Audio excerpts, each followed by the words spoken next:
Exercise 3 Varnika का है। Exercise 3 कहाँ चैप्टर का नाम है माँ। कहानी है, लेखक हैं इसके ईश्वर पेटलीकर। इसके लेखक कौन हैं? ईश्वर पेटलीकर। चलिए देखते हैं हम लोग इस कहानी में क्या है।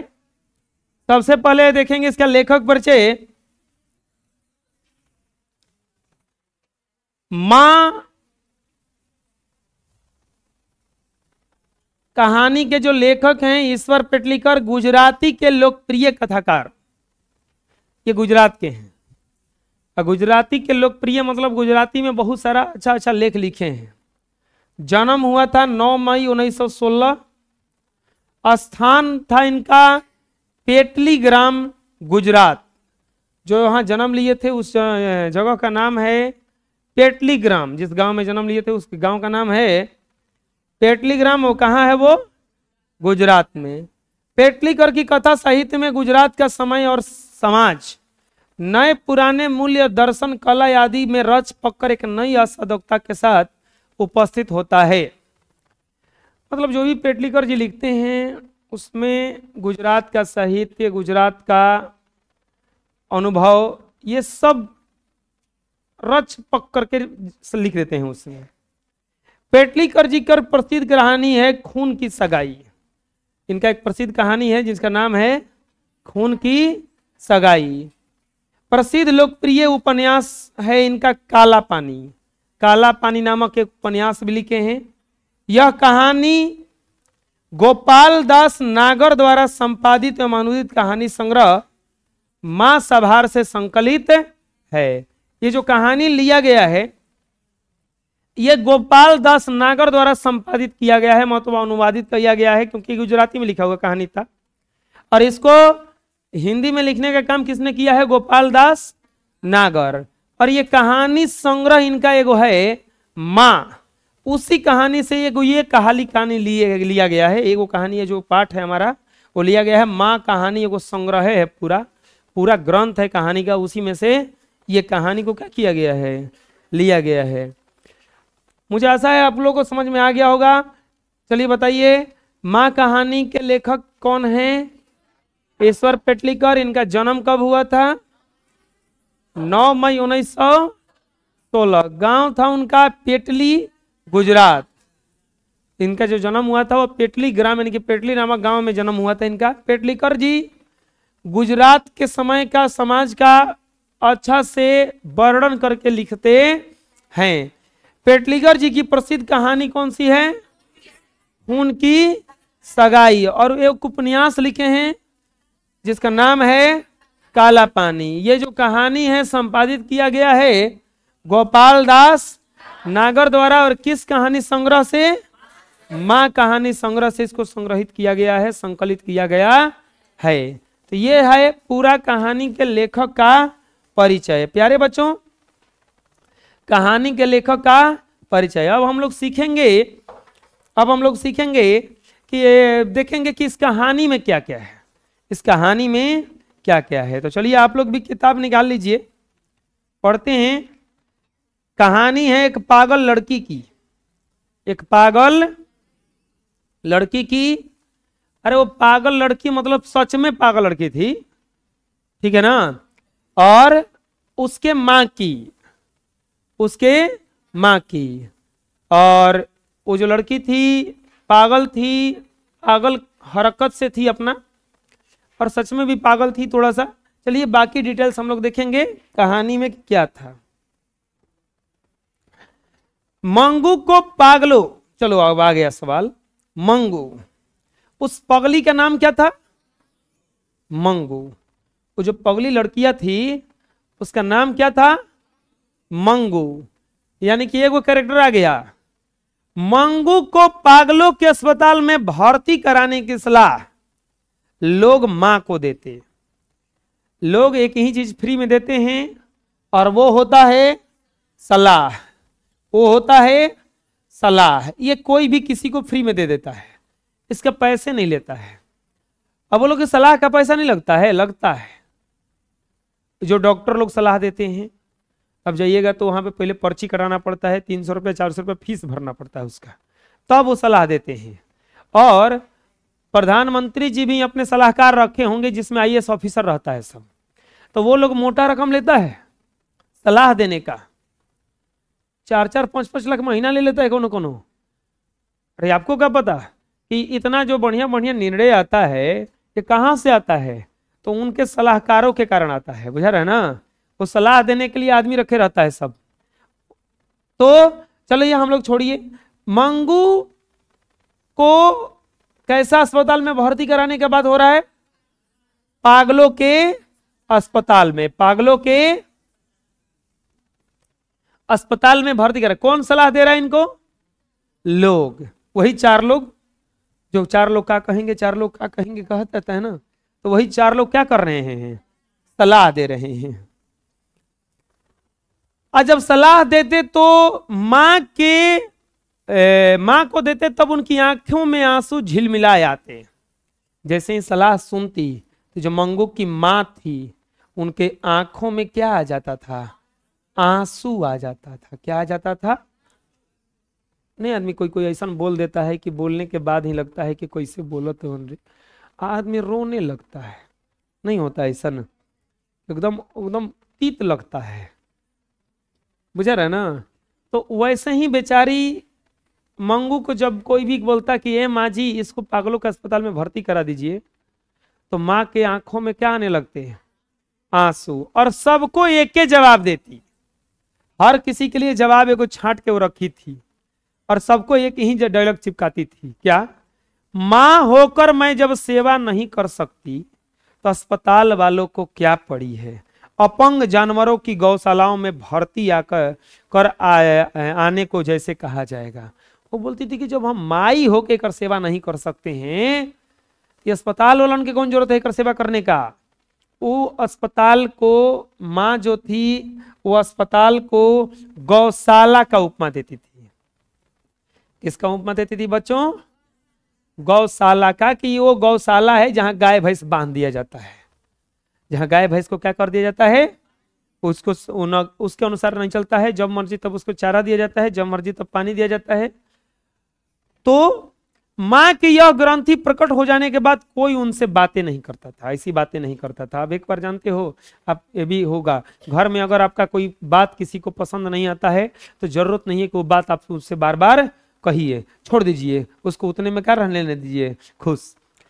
जन्म की पागल और गूंगी पुत्री को वह जिस तरह से पालती पोसती, सेवा करती, लाड प्यार करती, यह प्रत्यक्ष देखकर उनके लोग प्रशंसा भी करते थे कि इस तरह पागल पुत्री को एक मां ही पाल सकती है। मंगू जन्म से ही पागल थी, बेचारी जन्म से ही क्या थी? पागल थी। और जिस प्रकार वो सेवा करती थी माँ उसका, तो सब कोई कहता था कि माइये इसका सेवा कर सकती है। दूसरों के घर रहती तो भूखी प्यासी कब की मर गई होती, अगर दूसरा के घर रहित तो कहिए मर गई रहित। और जीवित भी होती तो हष्ट पुष्ट शरीर नहीं होता, मतलब वो स्वस्थ थी, अच्छी खाती पीती थी, तो बोलती थी अगर जीवित भी रही तो एकदम हड्डी का खंडहर बन के रहती, इतना बढ़िया नहीं रहती। मंगू के अलावा माँ को 3 संतानें हैं। देखो यहीं से ऑब्जेक्टिव आता है। मंगू एगो हो गई, और मंगू के अलावा माई के कौगो संतान थी? यानी कि माँ की अगर पूछेगा टोटल संतान कितनी थी तो 4। अब मंगू के अलावा, अलावा मतलब होता है छोड़कर, अलावा मतलब, तो मंगू को छोड़ करके माँ की कौगो संतान थी? 3 संतान थी। 2 पुत्र और 1 पुत्री, यानी कि 2 बेटी हो गई या 2 बेटा हो गया। जन्म एगो पगली मंगू है, एक और लड़की थी और 2 लड़का था। दोनों पुत्र पढ़ लिख कर शहर में काम में लगे थे। पुत्री का विवाह हो गया था, वो अपने ससुराल चली गई थी। मंगू की मां उन 3 संतानों को भूल गई हो ऐसी बात नहीं थी, किंतु उनका समग्र मातृत्व मंगू पर ही निछावर हो गया था। इसीलिए छुट्टियों में जब भी लड़के आते तब उनका घर बार पौत्र पौत्रियों से खिल उठता। फिर भी दादी माँ के रूप में वो हर्ष में पागल नहीं होती। वो बच्चों को, बालकों को लेती, खिलाती और लाड प्यार करती। छुट्टी जब होता था तो सब कोई घरे आता था, उनका घर भर जाता था नाती पोता से, लेकिन वो केवल मंगू को ही देखती रहती थी, केवल मंगू को ही देखती रहती थी। माँ के इस व्यवहार के विषय में पुत्रों को तो कुछ ख्याल नहीं आता, लेकिन पुत्र बधुए सब पतोहिया कसमसा जाती। कसमसा जाती मतलब खिसिया जाती कि खाली इनकरे एगो लड़की बिया है, पगली ओकरा के लेके ढोवत रहेली, हमनी के लड़का फेंकल घूरा पके फेंकल हवसन, इन्हीं के कबो ना उठावेली। ऐसा होता है। 2-3 गो अगर घर में गोतिनी रहे आ कोनो एगो के अगर दादी माँ जो है खिलावंस ज्यादा, तो पक्का है कि घर में महाभारत तनी मनी चल रहा है, वो पक्का एगो ना एगो खिसीबे करेगी। खैर उसमें बेचारी दादी का कोई गलती नहीं है। लेकिन पुत्र बधुए क्या हो जाती, खिसिया जाती। दोनों बहुओं की पति से एक ही फरियाद थी कि उन्हें अपने पुत्रों के बालक बिल्कुल अच्छे नहीं लगते और पगली मंगू को छाती से अलग नहीं करती। मतलब हमनी के लइकवा एकदम इनका सोहिबो ना करला सन। आ जौन मंगू है पगली, एकरा के एकदम अलगे ना करती है। मातृत्व की स्नेह में खिंची बहुए माँ जी के प्रति अन्याय कर बैठती। इतना ही नहीं, पुत्री के बालकों के प्रति भी माँ जी का व्यवहार वैसा ही था। खाली अपने लइकवा से भेदभाव नहीं करती थी, अपन लड़कियों के लइकवा से भेदभाव करती थी। और बहन थी ना ओकर, तो ओकरो से बेचारी ओकरो लइका लइकी को कोनो को खिलाती नहीं थी। इस कारण बहुए पति के आगे बड़बड़ा कर थक जाती। अभी लइक पतोहिया जब से जाके अपना पति के आगे बका बका करती कि देखा नहीं की खिलावत नहीं खिलावत, तब लइकवा क्या करत बेचारा, बोलबे कि लइकवा कुछ नहीं बोलता है तब। लेकिन वही लेकिन लइकवा तो कुछ ना कहता था जाके माई से कि माई तो ऐसे कहे, लेकिन लइकिया तो खिसिया बोल देती, जाके सुना देती।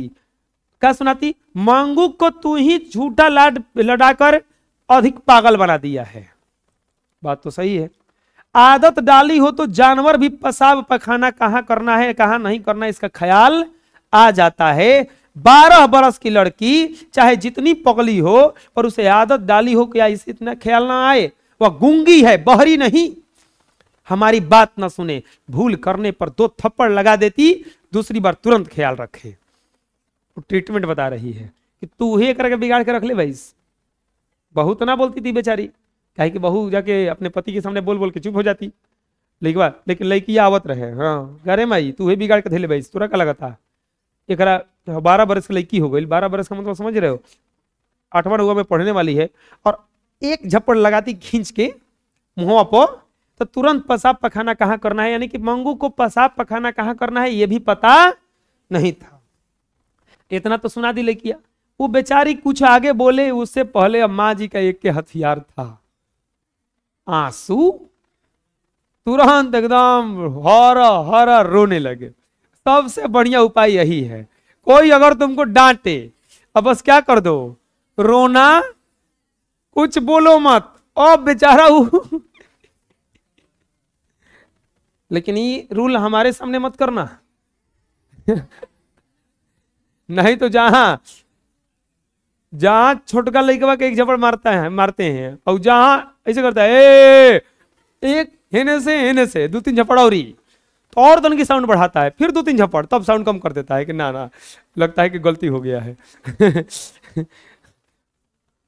हाँ, अब माँ जी का एक उपाय था, क्या करने लगती, वो रोने लगती। पुत्री का हृदय भर आता, पर कलेजा कठोर करके मन की बात निकाले बिना रह न सकती। तुम क्या समझती हो, मंगू को लाड प्यार करके तुम सुखी बनाती हो, पर यह समझ लो तुम ही उसकी वास्तविक दुश्मन हो। बात तो सही है। लइकन के सबसे खतरनाक दोस्त माँ होती है, और सबसे खतरनाक दुश्मन भी कौन होती है, माँ होती है। लइकन के नहीं तो पता, लड़की का तो पक्का है ये, माई चाहे तो लड़की बिगड़ेगी नहीं, माई चाहे तो लड़की बिगड़ जाएगी। ये दोनों में बिगाड़ने में सबसे बड़ा हाथ किसका होता है, माँ का होता है। क्योंकि कैसे, क्योंकि माई सब जानती है कि लड़की क्या कर रही है क्या नहीं। पापा तो हमेशा देखने नहीं जा रहे हैं, तो इतना अगर माँ अगर उनकी जागरूक रहे तो वो उसको सही रख सकती है। तो वही करेगी। तू ही अगर असली दुश्मन है, आपको क्या लगता है लड़का चोर बन जाता है होकर में पापा का दोष होता है, कम होता है मम्मी का ज्यादा दोष होता है। अरे कुछ घर से पैसा चुराया, ओकरा के दंड देना क्या होता है वहीं पे जरूरी होता है, 2-4 थप्पड़ कूट पीट के उसको सही करना पड़ेगा। तो क्या कहते जाए दो मत चोरी, हम पापा से ना कहो, हम वो अगला दिन फिर चुराई, बुझा रहा ना, फिर बाद में बड़ा डाकू बन जाएगा वो। तो कल 10 क्लास के परिचय में पता हो क्या हुआ है, वो गोली मार दिया लिखा के, वो का है नहीं बताया है, वो गोली मारा है। परीक्षा में जाओ तो बड़ी बढ़िया से रहना पड़ेगा, नहीं तो दूसरा कोई तुमको गोली मार देगा। दोनों दोस्त था, नहीं दिखाने पर गोली मार दिया कि तो हमरा ना दिखेबे चल बहरी, तब ना बुलाया है, दूसरा को बुलाया है, अब बुला के तब वो टेम्पू में जा रहा था, टेम्पू रोक के गोली मारा है। वो घरे जा रहा था बेचारा परीक्षा देके, टेम्पू रोक के बीचे रोक रे रोक, आके डायरेक्ट गोली मार दिया है लेके, मारा नहीं है लेकिन एक मर गया। बताओ, इसीलिए हम बोल देते हैं कि परीक्षा में जाओ, अगर कोई बगल वाला है तो उससे एकदम प्यार से पेश आओ। जैसे दिखाने के लिए कर रहा है ना, एक बात जान जाओ, वो ज्यादा देखने के लिए नहीं, पास होने के लिए आया है, वो टॉप करने के लिए नहीं आया है। उसको बस 2-4 को क्वेश्चन बताओ, 2-4 को ऑब्जेक्टिव मार दो, काम खत्म हो जाएगा, बुझा रहा है ना। वो टॉप करने के लिए भी नहीं किया है, वो खाली क्या करने के लिए आया है, पास करने के लिए आया है। अब उसको ऐसे समझाओ कि देखिए भैया देख के लिखिए, हमको भी डिस्टर्ब मत कीजिए। अब बताइए आपके चलते हमरो कॉपी छीना जाएगा तो आप भी नहीं लिख पाइएगा, हम भी नहीं लिख पाएंगे, एकदम आराम से। उतना तो समझदारी ओकरा में है, कहेगा बड़ा बढ़िया लिखा है रे। अगर ओकरा के दिखाओगे तुमको कोनो बहरी बोलेगा ना, वो लड़ जाएगा, कुछ कहियो से नहीं करेगा, मारत मारत मुंह आदे तुनी के अरे हम सच बता रहे हैं, वो तुम्हारा वो फैन बन के बैठेगा, घरे जाके कहेगा अरे बगल में लड़का पड़ल बा, एकदम गाय पड़ल बा गाय, और प्लस में एकदम युधिष्ठिर लेखा तेज बा, केजरीवाल जैसन तेज बा। और केजरीवाल का नाम लेते हैं इसलिए वो बेचारा कहता है अपने आप को कम पढ़े लिखे हैं, तो केजरीवाल जैसन पढ़ा लिखल बा एकदम। तो वो बात है, सही बता रहे हैं, खाली 30-35 नंबर लिख के खुद पर खुद चला जाएगा वो, बुझा रहा है ना। उसको छेड़छाड़ मत करो, कुछ हो ना दिखाई, उसको बस आराम से देखा, जैसे देख के लिखा, बुझा रहा ना। एक बात हम कह देते हैं, अगर कोई पढ़ा नहीं है साल भर, अगर पूरा 12 महीना जिसे आप लोग आके पढ़ रहे हैं वो पढ़ा नहीं है, तो ये चीज जो पक्का किया होगा बदमाशी, बुझा रहा है ना। पढ़ा नहीं है लेकिन बदमाशी तो 12 साल भर किया ही, क्योंकि पढ़िया के मतलब कुछ तो किया होगा। आपके एक को भले दोस्त रहे चाहे रहे, ओकर 2-4 को लंपट दोस्त मिल ही जाएंगे। अरे वैसन को 10 को छोड़ने आता है मोटरसाइकिल से, दही वही खिला के चल परीक्षा देवे चल। अब बगल में कौन पड़ी पहले ही पता लगाई है, कैसन पड़ल बा, तेज होई तो हमारे से भेंट करिए ना दिखाई तो देखो वही ना हुआ। इसीलिए बहुत समझ के रहना है। चलिए हम लोग चलते हैं कहानी पर। तुम यहां हमेशा बैठी रही ने, वो बोल रही है लड़किया कि तू जिंदगी भर अगर सेवा नहीं करेगी, जब भाभीियों के पाले पड़ेगी तब नित्य मल मूत्र धोने का कोई झंझट नहीं करेगा और दुखी हो जाएगी। कुछ रुक कर धीमे स्वर में बोलेगी, यह कहावत नहीं है कि झूठी नहीं है कि पराई माँ ही कान छेदती है।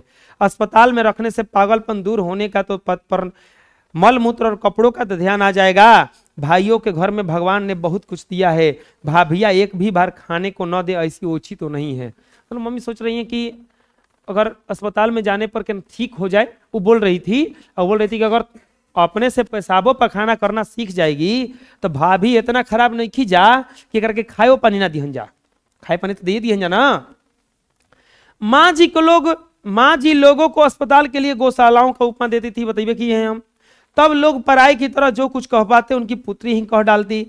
अस्पताल गौशाला जैसा होगा, शायद मंगू मर गई तो उसका कुटुंब का छुटकारा होगा। तब पुत्री कहती कि मर जाई ना तो बहुत बढ़िया हो जाए, तू काहे के अस्पताल में भर्ती करेगी नहीं, ऐसे ही कुछ सीखेगी नहीं तो अगर से बढ़िया। माँ मंगू की मौत को माँ जी भी छुटकारा मानती थी। मंगू की मौत को माँ जी भी कहती थी कि ना सही बोल रही है, मर जाए तो बढ़िया रही, लेकिन कहती थी कि लेकिन प्राकृतिक रूप से आए तो अपने से मरी, इन्हें की नरेटी दबा के मुंगा देंगे। लापरवाही दिखाकर जानबूझकर मौत के मुंह में ढकेलने के विचार उन्हें असह्य लगता। स्वार्थ से सगे पर निस्वार्थ से सगा हो वही सगा। पुत्र कमाते धमाते हो, पुत्री ससुराल में हिंडोलो झिलती हो, प्यार भरा संबंध रखने से कोई अर्थ न था। मंगू की सच्ची माँ बनी रहे तब बेटी माँ का संबंध सार्थक था। इसलिए पुत्री कहे या पुत्र कहे तो भी मंगू को अस्पताल के द्वारा मौत के मुंह में ढकेलने के लिए माँ जी तैयार नहीं थी। वो एकदम किसी भी हालत में बोलती थी कि ना कुछ हो जाए, हम अस्पताल में रह के भर्ती ना करम। तो माँ पुत्र के इस भाव को समझ गए थे, लेकिन वह सब समझ गया था कि माई जो है हमारी मानने वाली नहीं है, तो लड़का कुछ बोलता नहीं था, इसलिए कोई बातें नहीं करते थे। क्योंकि 3 गोरे निशान डॉक्टरों को एक मत होकर निदान प्रकट किया था कि पागलपन मिटाना संभव नहीं है। ऐसा नहीं दिखाया नहीं था उसको ले जाकर डॉक्टर को दिखाया था तो बोला कि पागल ये इसी है, इसका हटाना संभव नहीं है। लेकिन अगर किसी डॉक्टर के देख रेख में रही तो शायद शौच और कपड़ों का ध्यान आ जाए, इसको ये पता चल जाए कि कपड़ा कैसे पहनना है और शौच का ध्यान आ जाए। परंतु यह अवस्था घर पर हो जाए ये संभव नहीं था। माँ जी तो घर पर रखना चाहती थी, भेजना नहीं चाहती थी, लेकिन अपने अनुसार उनका उपचार करती थी। क्या उपचार करती थी? दावा करने वाले बिना बुलाए घर आ पहुंचते थे। शिलाजीत बेचने वाले या हींग बेचने वाले मंगू को पागल जानकर दावा जानते हैं इसका दावा करते, मतलब कौनो पहुंच जाता था। ये बात है, ये तो हम जानवे करते हैं, ऐसे ऐसे कीजिए। आप जानवे करते हैं कि जितनी भी औरतें होती हैं ज्यादातर अंधविश्वासी होती है। सब अंधविश्वासी मतलब समझ में आ रहा है? कोई कह देता है कि ये कीजिए तो ये कर दो, कोई कहेगा कि मंगर भूखिए ना ये हो जाएगा तो वो भूखने लगेगी, कोई कहेगा सुख भूखिए ना ये हो जाएगा तो वो करने लगेगी, कोई कहेगा इसको कीजिए उसको कीजिए। अरे 9 को नौटंकी होता है, अंधविश्वास। तो शिलाजीत बेचने वाले चाहे हींग बेचने वाले सब जाता था, कहता था कि पागल है, हम इलाज कर देंगे इसका, इतना पैसा लाइए। माँ जी क्या कहती थी कि सबका बात एकदम ध्यान से सुनती थी। और किसी ज्योतिष ने कहा कि अगहन का महीना में ये ठीक हो जाएगी। वो अपन पंचांग में देखा, शायद उसके मंगू के बारे में भी उसके पंचांग में लिखा था। और तब से अगहन का महीना माँ जी के लिए आराध्य देव बन गया। तो ऑब्जेक्टिव आता है कि माँ जी के लिए अगहन का महीना कौन सा देव बन गया? आराध्य देव। एकदम देखने लगी कि अगहन के महीना में ये हमारी लड़कियां जवन है वो क्या हो जाएगी? अच्छी हो जाएगी, ठीक हो जाएगी। अगहन के महीने में मंगू के 14 बरस पूरे हो जाते थे। अगहन जब आएगा तो मंगू कितने साल के हो जाएगी? 14 साल की। कोई बुद्धिमान व्यक्ति जिस तरंग में नहीं चढ़ जाता वैसी तरंग में माँ चढ़ जाती। अब वो कुछ सपना देखने लगती। 14वां पूरे होती हुई मंगू की बड़ी बहन का विवाह कर दिया था।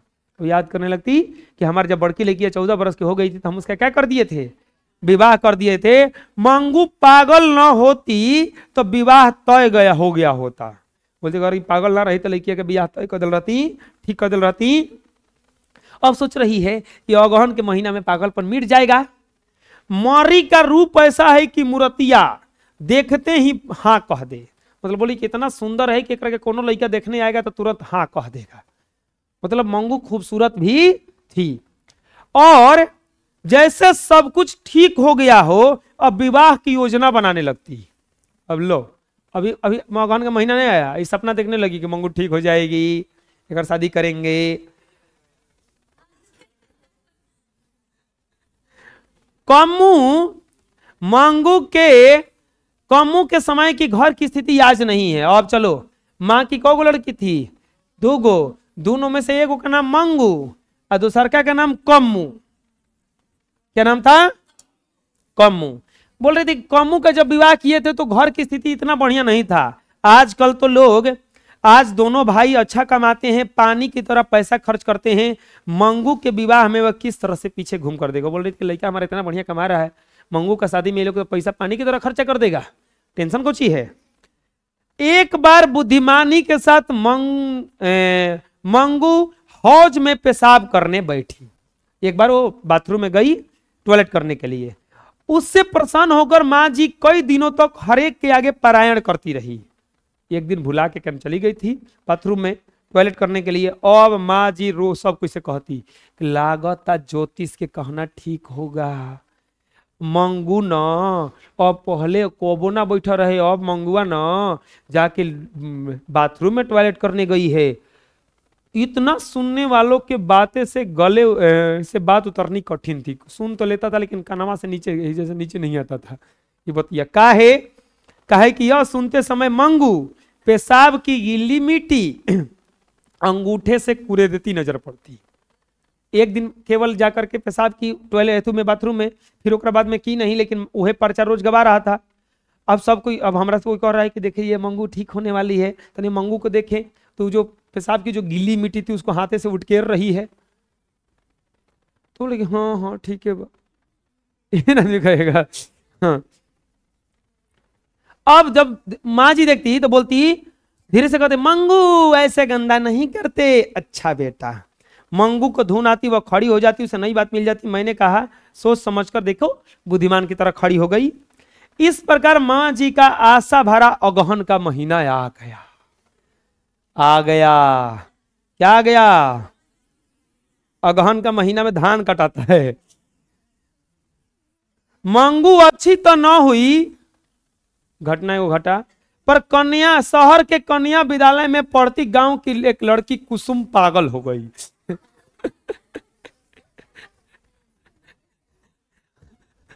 वो अच्छा ना हुई। एक और लड़की दोसर जोन थी कुसुमी, वो का हो गई? पागल हो गई।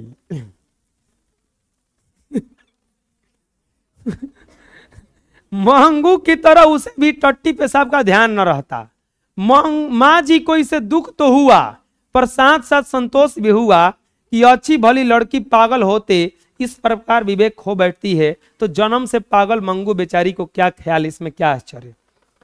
वो बोल रही है कि बताओ इतना बढ़िया लड़की पागल हो गई, हमार लड़की तो जन्म से पागल है, ओकरा से तो बढ़िया ना है। अरे आपको पता है ना, दोस्त फेल हो जाए तो दुख होता है, और ज्यादा नंबर ला दे तो ज्यादा दुख होता है। बुझा रहा है ना? आप दो चार को घूम रहा है, एक साथ मान लीजिए आप पढ़ने आ रहे हैं ना, अगर साथ वाला में से कोनो को बहुत ज्यादा नंबर आ जाए, हम सही बता रहे हैं कुछ दिन तो कोनो के साथ घूमेगा नहीं अपू। बुझा रहा है ना? आए गोली तो नहीं, गधा कह रहे घूमेगा नहीं। और दूसरा चीज एक और बात बताते हैं, अब तुम्हारा मान लो रिजल्ट खराब हो गया, घरे गया, पापा पूछे हाँ रिजल्ट, मिंटुआ फेल हो गई, आपा नहीं बता रहा है। अच्छा ठीक बतौर मनुआ के कम नंबर आइल बा, अच्छा ठीक बतौर चाहत आलम के भी सेकंड आइल बड़न, तोर हम थर्ड डिवीजन आ गई बनी।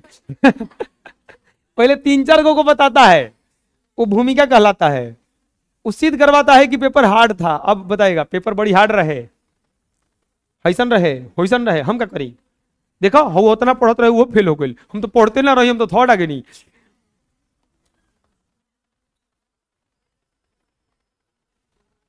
अब सुनो, कुसुम क्या हो गई? पागल। कुसुम को दवाखाने में भर्ती कराने का निश्चय हुआ। जैसे ही पागल हुई तो बोला गया कि चलो इसको पागल खाना में क्या करते हैं। अब माँ जब ये सुनी तो बोलती आई हो, अगर उसकी मम्मी जीवित होती तो उसे कभी पागल खाना में भर्ती करने नहीं देती। माँ बिना सब सुना है, झूठ थोड़े ही है। इसके साथ ही माँ जी आंख बंद हो जाने पर मंगू को भी उसके भाई दवाखाने में भर्ती कराते हैं, उसे दृश्य कपा गया। वो सोचने लगी कि बतावा ना, लड़किया एक दिन पागल भइल, ओकरा के तुरंत लेकर पागल खाना में डाल दिया। आज ओकर माई रहित तो ओकरा के पागल खाना में भर्ती। पहले महीने तक अंत तक कुसुम को अच्छा फायदा हुआ, वैसा समाचार मिला और उसे बांध कर रखा जाता था, पर वह स्वतंत्र घूमती है, उपद्रव नहीं करती है। टट्टी पेशाब का भी ठीक ठीक ध्यान आ गया है। पागलपन रहा है तो डॉक्टर तो वह मात्र सारा दिन गाया करती है, वो गाती है दिन भर, इतना ही। यह अभी दूसरे महीने में क्या हो जाएगा, मिट जाएगा, डॉक्टर ने ऐसा कहा था। दूसरे महीने में कुसुम का पागलपन मिट गया, फिर भी 1 आध महीना रहे, ऐसी डॉक्टर की सलाह से उसे तीसरे महीना भी रखा गया। जब वो घर गई तो सारा गांव उसे देखने के लिए उमड़ पड़ा था, और सबसे आगे माँ जी थी। पूरा गांव उमड़ पड़ा देखने के लिए उसको कि देखो ना आ गई ये पगली लड़की जो पागल थी वो आ गई। और सबसे आगे आगे कौन चल रहा था, माँ जी चल रही थी कि जा तनी हम देखे सही होता है का ऐसा। कुसुम को ठीक सुधरी हुई देख माँ जी को हर व्यक्ति सलाह देने लगा कि माँ जी आप एक बार मंगू को अस्पताल में भर्ती करके तो देखिए, जरूर वह अच्छी हो जाएगी। अब सब कोई कहने लगता है ना कि देखो वो हो गया वो हो गया। माँ जी ने जिंदगी में पहली बार अस्पताल का विरोध नहीं किया। वो बोली कि हाँ बतिया तो सही है बोल रहा है। चुपचाप वो लोगों की सलाह सुनती रही, लेकिन ऐसा नहीं कि डायरेक्ट मान ली। दूसरे दिन उसने कुसुम को अपने घर बुलाया, बोला कि अरे कुसुम इतनी घरे ही है हमरा। पास बैठाकर अस्पताल के हाल चाल पूछना शुरू किया। माँ का दया भाव रखकर सेवा ना कर सके तो डॉक्टर नर्स ही नहीं हो सकते। उनके मन में जो गांठ पड़ गई थी कुसुम के बातचीत से खुल गई। नर्स डॉक्टर को कोई पागल चाटा मार दे तो भी वो लोग उस पर खींचते नहीं, उसे मारते नहीं। यह जानकर उसे अस्पताल पर श्रद्धा भी हुई। नई आशा पैदा हुई कि मंगू के भाग में दवा खाने जाने से पागलपन मिटने का लिखा होगा, तो यह किसे पता। इतने उपचार करके देखे एक और सही, नहीं मिटेगा तो क्या वापस नहीं ला सकती। अब माँ जी सोचने लगी कि वो बतियाई उससे, बोली कि अगर कोई पागल किसी को मार देता है तो भी डॉक्टर लोग मारते उसको नहीं है, बहुत वो लोग अच्छे हैं, वो सब पूछी उनसे। अंत में मंगू को दवाखाने में भर्ती कराने का निर्णय माँ ने ले ली निर्णय कि चलो भर्ती करा देते हैं। इसलिए बड़े पुत्र को घर आने के लिए पत्र लिखवाया। यह भी निर्णय था किया कि फिर भी यह निर्णय किया तब से नींद भी उड़ गई। बेटा से बोल दी कि अरे बेटा आओ, एक के ले जाना है पागल खाना में, अब भर्ती कराना है। और लेकिन जब से ये सोची तबे से उसको नींद नहीं आता था। वह हार करके यह काम कर रही हो, उसके मस्तिष्क पर एक प्रकार का भार सा मालूम पड़ता है। दवाखाने पर श्रद्धा उत्पन्न हुई एक निमित्त था, बाकी दूसरा छिपा कारण उसे दिखता था। मंगू बड़ी हो जाती और उनकी वृद्धावस्था बढ़ती जाती थी। बात तो सही है, माँ तो बड़ी हो रही है, बुढ़ी हो रही है। मंगू क्या हो रही है अब, और जुआ हो रही है, बड़ी हो रही है। एक बुढ़ी हो रही है, एक बड़ी हो रही है। बहुएं चाकरी करेगी नहीं, बहुएं चाकरी का मतलब बहू देखभाल करेगी नहीं, मालूम था, क्योंकि दोनों में से एक भी बहू ने अभी तक उसके साथ रहने का आमंत्रण तक नहीं दिया था। आजकल के लड़के भी पत्नियों से दबे दबे ही घर में दिखते हैं। बोले कि कौनो पतोहिया बोली नहीं है कि माँ जी हमारे साथ इसको लेके चलिए। और लड़कवा आजकल पत्नी से सब डरता है, दबे दबे से रहता है। इसीलिए अपने पुत्रों से आशा दिखती न थी। इसी स्थिति में मंगू का भगवान साथी हो और उसका पागलपन मिट जाए, यदि न मिटे तो उस अस्पताल में भर्ती कराए कि उन्हें मरते समय एक प्रकार की शांति रहे। उसकी चाकरी करने वाला दुनिया में पराया ही तो कोई है। इसी विचारधारा के साथ माँ जी की आंखों से इतना पानी बह जाता कि बिछौना तर हो जाता। उतना रोती रहती बैठ के ना कि बिछौना भींग जाता, हृदय पुकार उठता। चाहे जितना बहाना भले निकालो, पर मूल बात यह थी कि वह भी स्वयं पुत्री से क्या कर गई थी, थक गई थी। माँ जी नींद से चौंक उठती, बोल उठती, क्या मैं थकी हूं? अरे नहीं। हृदय और दुगने पुकार से उठता, एक बार नहीं 1000 बार। माँ जी को लगा कि उसने पुत्र को पत्र लिखवाकर बड़ी भूल की है। कभी कभी ऐसा लगता है कि हम लोग हड़बड़ी में कोनो काम कर देते हैं, काम करने के बाद लगता है कि थोड़ा दिन और रुक जाते ना तो सही था, लेकिन अब कोई फायदा नहीं है। अब तो ट्यूशन में नाम लिखवा दिए हैं, अब तो नोट्स मिलेगा तो लिखना ही पड़ेगा। तन किसी और देर से लिखवाते तो तनी बाद में मिलता है। ये अफसोस कभी कभी होता है ना। पर इतनी जल्दी क्या थी, जाड़े में दवा खाने में भर्ती कराना पड़े। रात में मैं उसे कितनी बार उड़ाती हूँ, दवा खाने में इसे घड़ी घड़ी कौन उड़ाएगा। गर्मी में भर्ती करने का रखा होता तो ठीक था। सोची कि गर्मी में चाहत रहे भर्ती करे के, परंतु पुत्र मिलते ही यहाँ पहुंचा। लड़कवा को जैसे ही चिट्ठी मिला तुरंत घरे आ गया। वो भी जानबूझ के आया कि क्या पता देर हो जाए तो माँ जी कहेंगे कि ना, बोलो पेंसिल भर्ती कराना कैंसिल, तो दिक्कत हो जाता। अस्पताल में भर्ती कराने के लिए मजिस्ट्रेट से ऑर्डर भी ले लिया था, जाके कोर्ट से ऑर्डर भी लेके आया था। 1 सप्ताह में मंगू को भर्ती कराना तय हो गया। माँ जी को विश्वास हो गया कि पुत्र पगली बहन को अस्पताल में ढकेल कर बोझ उतारना चाहता है।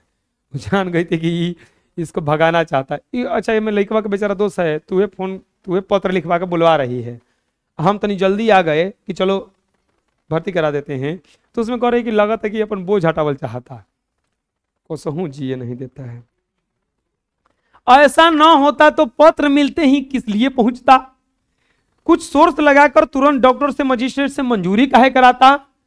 मतलब उसका कहना आपके इतना जल्दी कोर्ट से जाकर ड्यूटी करा के लाया है, मंजूरी भी लेकर आया है। इससे लगता है कि विचार अभी स्थगित कर दें, गर्मी में भर्ती करें। अब माँ कह रही है ना कि मन करता ना कि कहती ही ना कि बबुआ रे बाद में भर्ती कर जाइए, लेकिन लड़कवा कही कि माई के कोनो काम धंधा बा ना, ये कुल दिन भर का करत रहे कबो कहे कि भर्ती कर के, कबो कही कि भर्ती ना करे के। मंगू को अस्पताल में भर्ती कराने जाना है। उस रात माँ को बिल्कुल नींदे नहीं आई, बेचारी माँ एकदम रात भर जगी रही। सुबह एक विचार आया कि वह साथ में न जाए तो अच्छा है। वो बोली कि हम ना जाएंगे कर सके। फिर अस्पताल वाले बेटी को उनसे अलग करेंगे तो उनसे सहन नहीं होगा, पर अस्पताल में कैसी व्यवस्था है यह सब अपने नजरों से देखेगी नहीं, तब तक चैन न पड़े यह संभव नहीं था। लेकिन ये भी सोच रही थी कि ना जाएंगे अस्पताल में कैसन कैसन व्यवस्था है ये भी ना देखेंगे तो हम तो पगले हो जाएंगे। वह विवश होकर जाने के लिए तैयार हो गई, पर मंगू को घर से बाहर निकलने लगे मानो उस पर ब्रह्मांड का भार आ गया। एकदम लग रहा था कि क्या हम कर रहे हैं। सावन में आंखों में सावन भादो शुरू हो गया। सावन भादो मतलब पूरा रोने लगी। मंगू पर चिपक गई उसकी नजर, वह किसी भी तरह उखड़ती नहीं थी। मंगू अपने पहनाए गए कपड़ों के रंग जी भर के देख रही थी। वह भाव में आ गई हो। माँ जी की तरफ देखकर वह हंस पड़ी। मंगू जो थी ना कपड़ा देख रही थी अपन पहले वही ना, और फिर वो मम्मी को अपना देख के लगी हंसने। अब इतना पता एकदम वो रोने लगी। माँ जी ही एकदम, माँ जी का कलेजा कट गया। कलेजा कटना मतलब इतना दुख हुआ कि एकरा दुख यह बात का था कि लड़किया के पते नहीं है कि वो कहां जा रही है। अरे गाय भैंस को भी बोली कि गाय भैंस को ही दूसरा खूंटा से एक खूंटा से दूसरा खूंटा में कोई ले जाता है ना तो भी खींचता है कि ना जाएंगे। गाय भैंस बेचाती है ना तो भी दूसरे के साथ जल्दी जाती नहीं है, मारती है, खींचती है कि नहीं जाएंगे। ये बेचारी के तो पता नहीं हंस रही है और वो बोल रही है कि एक कोई दुनिया में नहीं है। और माँ भी जो थी ये भी इसकी सौगी नहीं हुई। वही तो कह रही है कि सब अबोध पुत्री का दुनिया में कोई नहीं, उसकी सौगी माँ भी उसकी न हुई। पुत्र का हृदय भर आया। अब लड़कवा देख रहा है, लेकिन लड़कवा क्या करे बेचारा। अब वो माँ को इतना हिम्मत नहीं था लड़कवा के माई को देख सके एक नजर उठा के। कोई देखता तो रोने लगता। जितना विलंब होता उतने ट्रेन पकड़ने का समय कम होता। आंगन में गाड़ी में जूते बैल पांव उठाने के लिए तत्पर हो रहे थे। पुत्र ने मां की तरफ आंखें किए बिना लथड़ा कर पांव उठाते हुए कहा, देरी हो रही है, अब निकलना चाहिए। अब देखे होंगे घर और में जब ऐसा विदाई उदाई होता है तो जो घर के गार्जियन होते हैं वो जल्दी किसी का मुंह नहीं देखते हैं। अगर आपको देखो बताते हैं, अगर वैसा घड़ी आया है कि आपको रोना आ जाएगा, किसी का मुंह हो मत देखो, ये उपाय है, बुझा रहा है ना। चुपचाप इन्होंने करके हाँ जाएगा बना चले गए, ये रूल है। नहीं तो तुम जहां मुंह देखे और उसे ही तुरंत क्या निकल जाएगा, आंसू। अगर घर में आप बड़े हैं, चाहे आप देखे होंगे गार्जियन जो होते हैं, पिता जो होते हैं, अगर वो भी रोने लगेंगे तो सब कोई बैठ कर रोने लगेगा। अब बात है ना। तो इसीलिए उनको कठोर, ऐसा नहीं कि बेचारे रोते नहीं है वो, और अंदर अंदर इतना नर्वस है कि उनको बस सावन भादो अंदर चल रहा है उनका, मुंह पे नहीं। क्या करें, वो रोएंगे तो सब कोई बैठ कर रोएगा। अब सब काम धंधा क्या हो जाएगा वहां पे बंद, सब कोई रोने धोने में लग जाएगा। फिर लोग कहेंगे आदमी कठोर नहीं होते हैं, संवेदनशील होते हैं। बस बेचारे आदमी में थोड़ा को पावर है ना कि वो दिखाता, अब वो दिखा देगा तो फिर तो दुनिया भ्रष्ट हो जाएगा ना। फिर तो सब, मान लो कि अच्छा एक बात बताओ, अगर किसी कोई घर का छोटा बच्चा बीमार हो जाए तो मम्मी या जितनी घर की औरतें होंगी बैठकर रोने लगेंगी। लेकिन कोई गार्जियन जाएगा तो फट दिन उठा के कहाँ ले जाएगा उसको, हॉस्पिटल ले जाएगा, उसका जो भी व्यवस्था है कराना कराएगा। वो रोएगा नहीं बैठ करके। अगर कहीं गलती से वो भी रोना चालू कर दिया तो ये जो रो रही है ना इनका डबल स्पीड हो जाएगा। और अब उनको आशा हो जाएगा कि कुछ ज्यादा गड़बड़ है। लेकिन हम बता रहे हैं अगर कुछ ज्यादा भी गड़बड़ होगा तभी कोई रोता नहीं है। वो दिखाने का प्रयास करता है कि कुछ भी गड़बड़, ऊपर से डबक रहे चुप एकदम कुछ नहीं हुआ है, और जान रहा है कि कुछ गड़बड़ है लेकिन कुछ हुआ वो डांट के रखता है। वैसे ही बेचारा लेके बाप बिना माई को देखो, हाँ चलेगा ना देर होता। आंगन से निकलते समय कोने से आंखें पोंछ ली। वो बेचारा जाके रो रहा था, वो भी पोंछ लिया चुपचाप। पड़ोस की स्त्री ने मंगू का हाथ पकड़कर आगे किया, दूसरी स्त्रियों ने माँ जी को सहारा दिया। अंत में कड़वा घुट हृदय में पीकर घुटनों के हाथ ठेक कड़ी हुई। दो स्त्रियों ने चढ़ाया, उन्हें बैलगाड़ी पर चढ़ा भी नहीं गया। वो बैठी हुई थी बेचारी, तो ऐसे ही उठी के लेके उठ के दो गो उनको पकड़ के चढ़ाया, उनको चढ़ा भी नहीं जा रहा था। चली गई, बैलगाड़ी में चढ़ी, बैलगाड़ी से स्टेशन पर गई, स्टेशन से ट्रेन में चली गई। मंगू पागल है यह जानकर ट्रेन के अन्य मुसाफिरों को अच्छा खासा चर्चा का विषय मिल गया। ट्रेन में बैठा एगो पागल लड़की देखी तो अब चर्चा का विषय हो गया। क्या ऐसी, अब देखो अब वो है पे वो जब क्या हो रहा है, ऐसी खाती पीती लड़की अस्पताल में रखोगी तो 1 महीने में लकड़ी सी हो जाएगी। वहां तो जानवरों की तरह ही दिया जाता है, जो खाया बस। अब एक तो जले पर नमक छिड़कना इसी को कहा जाता है। हमारे गांव में एक वृद्धा को उसके 5 लड़के 5 साल से अस्पताल में भर्ती करके आए हैं, उसे कोई फर्क नहीं पड़ा है। लो सुना रही है सब। गांव का कोई व्यक्ति मिलने जाता है तो रोने लगती है, पाव पकड़कर कहती है कि मुझे यहां से ले चलो, पर आज के लड़के लाते ही नहीं हैं। ऐसे लड़कों से क्या आशा रखी जाए। अरे तो ये को बोल रही है दूसर का, अब अरे लड़के तो अच्छे हैं लेकिन आजकल की बहुएं,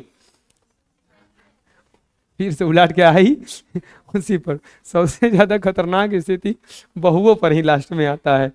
आजकल की बहुएं मतलब अरे पतोहिया जो है वो सब पहनना ओढ़ना हो, इसीलिए अधिक घर में आदमी पोसाता ही नहीं है। बहुएं चाहती है कि बस 2 आदमी रहस, जौन मन तौन बनाई खाई, जैसे मन वैसे रही। इस लड़की की मां नहीं है का? कौन और बोला ये लड़की की कोनो माई नहीं है का? माँ जी को यह घाव असह्य हो गया। भैया बगल में माई बैठी है, पूछ रहा कौन के माई नहीं है, गाय कर ले किया अस्पताल में भर्ती कराने के लिए, ये तो सुखा जाएगी तो। माँ जी के आंखों में आंसू में आ गए, कंठ रुध गया, शर्म से आके झुक गई। सिर झुकते ही पता चल गया कि ओ ये हैं। अब एक बोले बाप रे, अब मां होकर इसे ढकेल रही अस्पताल में, फिर अस्पताल का दोष ना कहते अच्छा तू है जा जा जा जा। हैं? यदि मां जी अकेले होती तो लड़के को बुरा लगने का भय ना होता तो लौटती गाड़ी से मंगू को लेकर वापस आ जाती। इतना बात पर तो कहती कि जहां ट्रेन में रुकी बस हो उतरा मैं घरे भागब अब। लेकिन बेचारा क्या करे, लेकिन भारी कदमों से वो गई, अस्पताल में जाके प्रविष्ट हुई। मुलाकात का समय था, अब पहुंच गई सब अस्पताल में, अब मंगू को ले भेजना है। बीच में खंड के रोगी और संगे संबंधी अलग अलग बैठे थे। स्वजनों के द्वारा लाए गए खाना काफी लोग खा रहे थे, कोई फल खा रहा था। एक पागल पति के साथ पत्नी घर और बच्चे की बातें कर रही थी। कोई पति पागल हो गया था उसका, तो उसकी पत्नी खाना लेके आई थी, वो खा रहा था, बतिया रहा था उससे।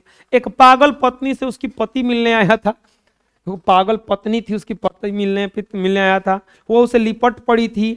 बगल में खड़ी वार्ड की परिचाओं की तरफ इशारा करके फरियाद कर रही थी। बगल में वहां पे जो देखरेख करने वाली थी उसे कह रही थी, ये भूतनिया मुझे अच्छे कपड़े पहनने नहीं देती, अच्छा खाना नहीं देती, सिर में डालने को तेल भी नहीं देती। बोल रही थी कि सब भूतनी जो है ये हमको अच्छा कपड़ा नहीं देती है पहनने के लिए, अच्छा खाना नहीं देती है और सिर में डालने के लिए तेल भी नहीं देती है। माँ जी उस समय परिचारिकाओं की तरफ देख रही थी। उस पागल स्त्री के लिए जो परिचारिका खड़ी थी वो हंस कर बोली, अब मैं तुझे सब कुछ दूंगी, तुम्हारे पति अच्छा अच्छा खाना लाए हैं, चलो एक बार खा लो। माँ जी ने उस पागल स्त्री ने कहा, मैंने मंजन नहीं किया है, मैंने मुंह नहीं धोया है। बोले मंजन नहीं किया के लिए मतलब मुंह नहीं की धोले। माँ जी ने कहा, देखा उसका मुंह तो धुला था, फिर भी जरा खींचे परिचारिका ने पानी का लोटा उससे मुंह धुलाया और रुमाल से मुंह पोंछ दिया। माँ जी देखी कि अरे तो मुंह धोल बुझा रहा था ओकर, लेकिन वो बोले कि ना मुंह नहीं धोले, अभी मजा नहीं गिले, तो कर ला के तुरंत 1 लोटा पानी से मुंह धोवा दी, ले धो ले। तब माँ जी को विश्वास हो गया काम करने वाले दयालु तो हैं। ऐसा नॉर्मल अगर घर ही रहता कोई ऐसे मुंह धोले रहता दोबारा पानी मांगता तो दूध झोपड़ धराते हम लोग, मुंह धो ले नहीं रे, लेकिन नहीं, ऐसे ही देखो बताते हैं छोटे बच्चे की तरह ट्रीट किया जा रहा है उससे। स्त्री डॉक्टर और स्त्री वार्ड मेटन आ गई। मां जी के पुत्र ने मजिस्ट्रेट का ऑर्डर दिया। मां को संतोष हो गया, मां को संतोष हो इसलिए ऊंचे स्वर में अच्छी तरह से देखभाल करने को कहा। अब लड़का बोल रहा था हिमांशु नहीं आएगा जी, कहाँ गया कुंभ नहाने, फिर गया वो।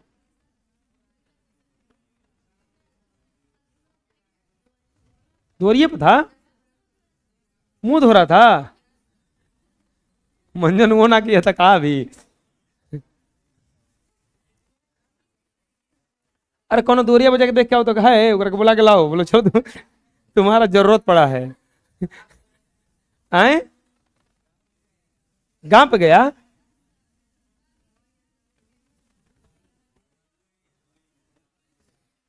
आए ई है देखो मंगू, ई है मंगू की मम्मी, और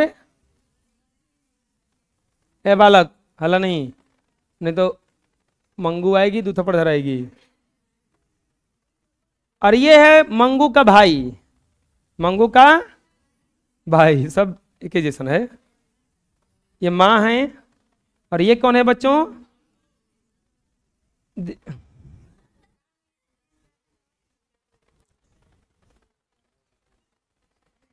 मतलब पूरा बनाए उसका फोटो हम।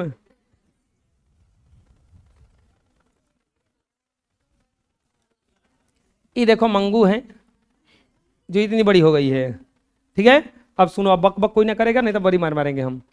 इसके बाद देखो, अब नहीं आदमी देखे होंगे आप लोगों को नाम वाम लिखवाने को जाता है ना यहाँ पे, तो कहता है नहीं ध्यान दीजिएगा लइकवा पे, तो उस ही लइकवा बोला ना डॉक्टर साहब से कि तरी ध्यान दीजिएगा बढ़िया से इसका, ताकि माई को लगे कि ना लइकवा मानता है ना, बुझा रहा है। अब सुनो, मेट्रन ने कहा इस बारे में आपको चिंता नहीं करनी चाहिए। बीच में माँ जी बोली, मेट्रनवा बोली कि ठीक है हम चिंता मत कीजिए। तो हमसे कोई भी बोलता है कि ध्यान दीजिएगा लइकवा पे, तो हम बोलते हैं अरे आपको टेंशन लेने का जरूरत, अब यहाँ भेज दिए, बस फीस भरते रहिए, बाकी हम देख लेंगे। बीच में माँ जी बोली बहन, अब माँ जी बोल रही है चिंता तो इसलिए करनी पड़ती है कि एकदम पागल है, इसके पास कोई बैठ कर नहीं खिलाए तो खाती नहीं है। इतना कहते हुए उनका कंठ भर आया और वाक्य अधूरा रहा, एकदम रोने लगी। दूर खड़ी परिचारिकाएं निकट दौड़ आई, एक बोली माँ जी आप किसी तरह फिक्र न करें, हम इनके मुंह में कौर डाल डाल कर खिलाएंगे। बोले कि हम इसके मुंह में कौर डाल के खिलाएंगे। भारी आवाज में माँ जी बोली यही तो बहन मुझे कहना है, इससे टट्टी पेशाब का ख्याल नहीं रहता, रात में कपड़े बिगाड़े तो देखना, नहीं तो गीले में सोई रहेगी तो वायु हो जाएगा, वायु मतलब सर्दी हो जाएगा। दूसरी परिचारिका बोली रात में 4-5 बार जांच किया जाता है। माँ जी ने कहा सारी रात रोशनी जलते इसे नींद नहीं आती है, मतलब लाइट जलेगा तो इसको नींद नहीं आता है। तो बोली जिसे नींद नहीं आता है उसे नींद की दवा दी जाती है। तो वो बोली कि दूसरे मरीज इसको देखिएगा मारे पीटे नहीं। तो वो बोले कि जो उपद्रवी होता है उसको अलग रखा जाता है। मिलने वाले लोग जब विदा लेते तो रोगी के अंदर के कमरे में जाने के लिए दरवाजा थोड़ा सा खुलता। इस अवसर का लाभ लेकर के माँ जी 3-4 नजर 2-3 बार अंदर घूम जाती, मतलब जैसे ही दरवाजा खुलता माँ जी फौरन दिन देखती कि अंदर वह कहा है, ठीक है। 3-4 स्त्रियों को अस्त व्यस्त बालों में अस्त व्यस्त कपड़ों में अंदर घूमते देखा। एक ने उसकी तरफ देखकर छाती कूटी और भयभीत आंखों से देखा, वह डर गई। इस पर अंदर की रहने की जगह उन्हें देखने की इच्छा हुई। मांग की कि मंगू को जिस कमरे में रखा जाना है ना उसको हमको दिखा दीजिए। मेट्रन ने कहा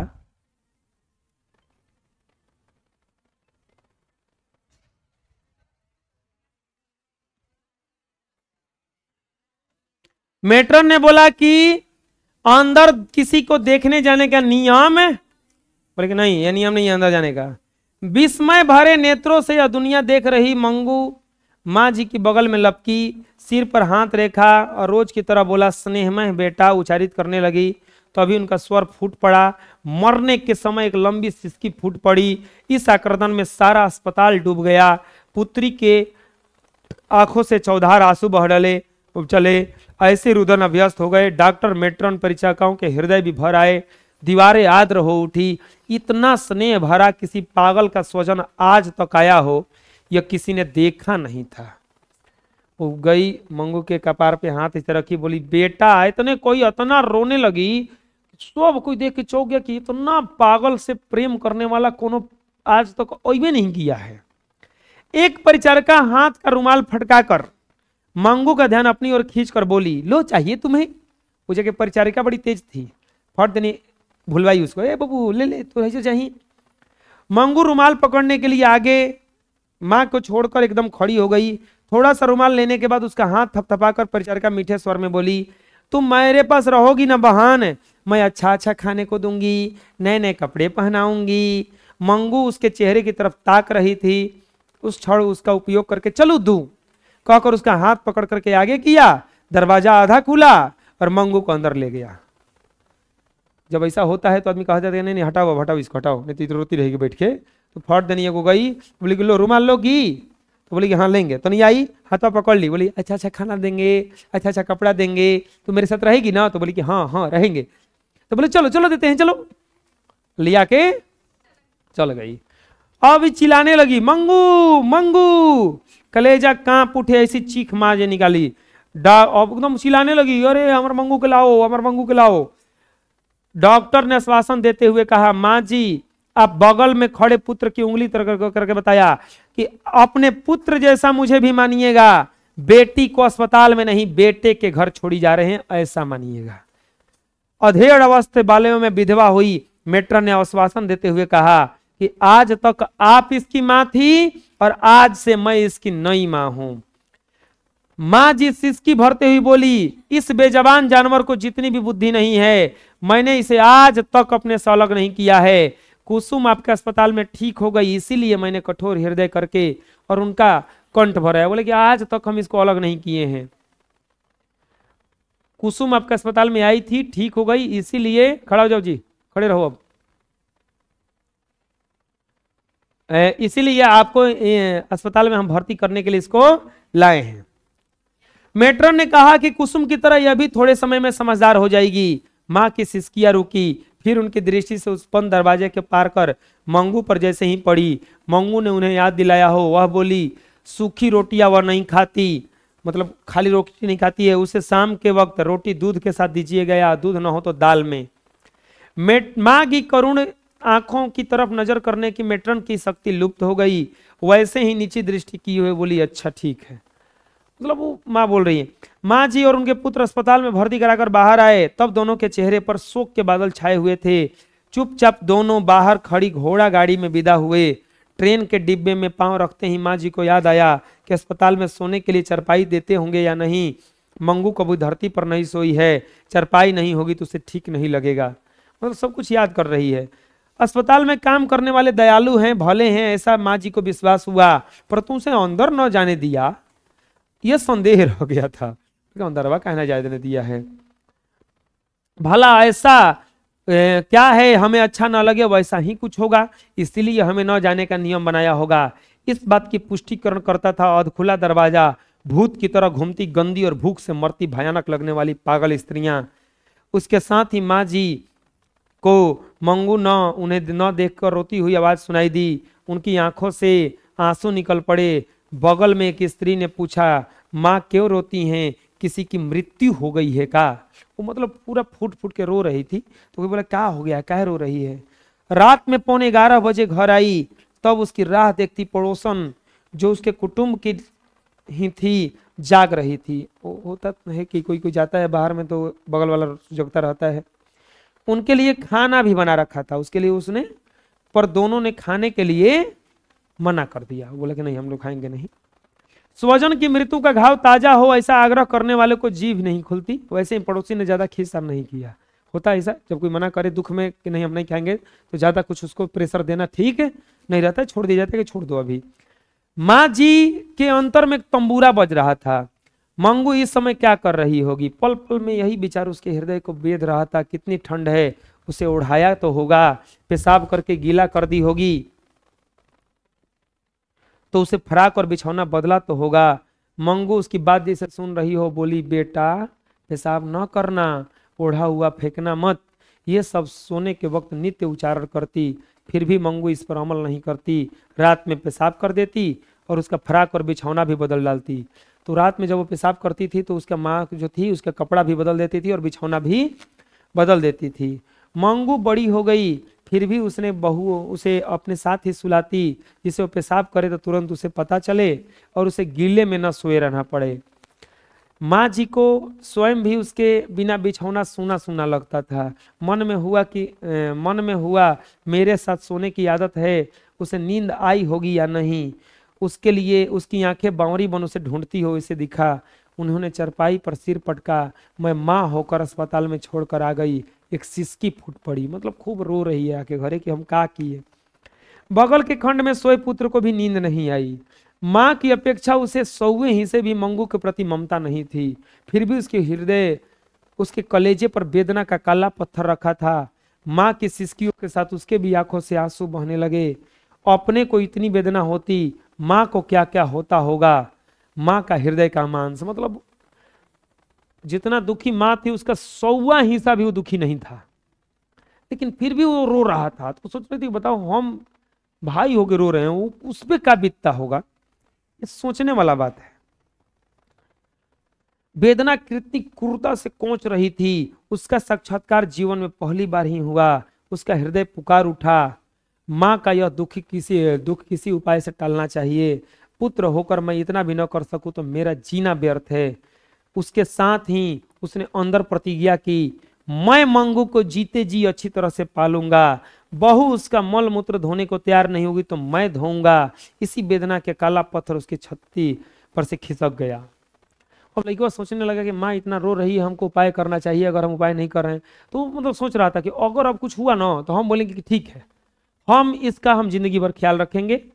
अगर पत्नी नहीं करेगी तो हम इसका देखभाल बढ़िया से करेंगे, तू चुप रह।